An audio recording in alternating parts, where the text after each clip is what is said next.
In 1987, the peaceful hill town of Pakmari, nestled deep in the Satpura ranges of central India, was gripped by a fear so chilling that the silence of its night still echoes it. On the outskirts of Pakmari, buried within dense sal and teak forests, stood an old British-era bungalow.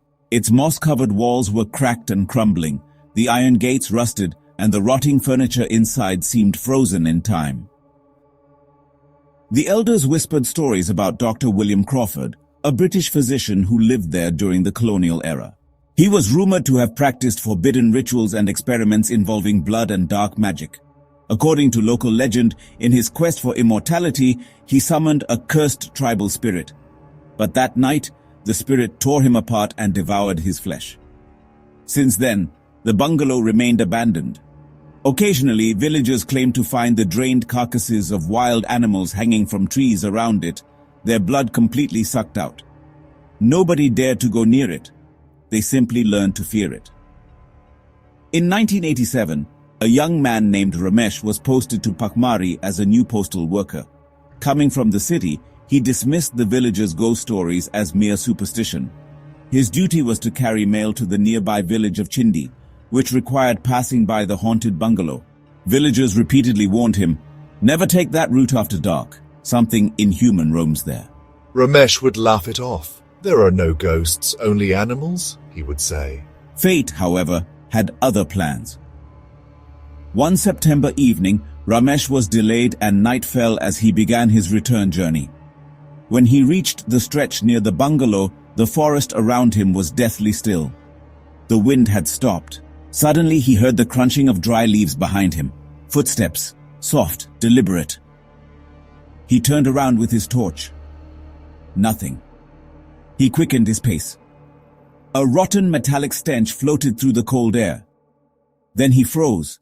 In the broken window of the bungalow, two glowing red eyes stared back at him. His heart pounded in terror. He tried to walk faster, and then he saw him.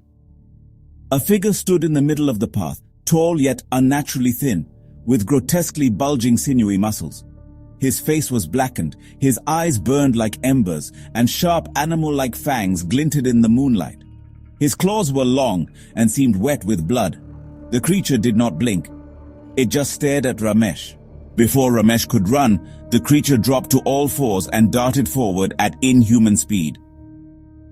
It crashed into him, its mouth tearing into his neck. Ramesh screamed in agony. He thrashed and fought, but the thing held him down with monstrous strength. He felt his blood being sucked from his body. His vision dimmed. From far away came the sound of shouting and torchlights approaching from the village. The creature snarled, threw Ramesh aside, and vanished into the darkness. The villagers found Ramesh barely alive. His neck and shoulder bore deep fang marks, and his body was almost completely drained of blood. The doctors wrote it off as an animal attack, but the villagers knew better. Ramesh survived. But something in him began to change. His eyes developed a faint red tint. He stopped sleeping at night, sitting silently in the dark, staring at children with hollow eyes. He lost all appetite, yet the smell of raw meat made him tremble with hunger. Then one night, he disappeared.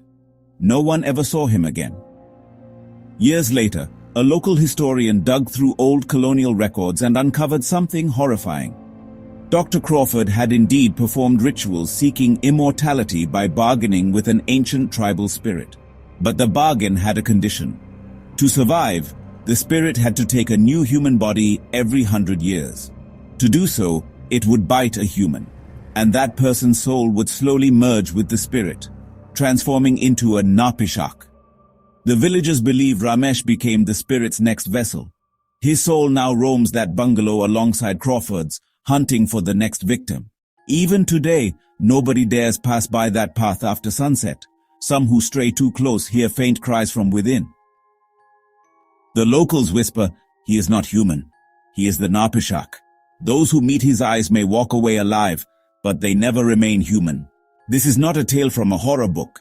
It is a living fear etched into the hearts of Pakmari's people.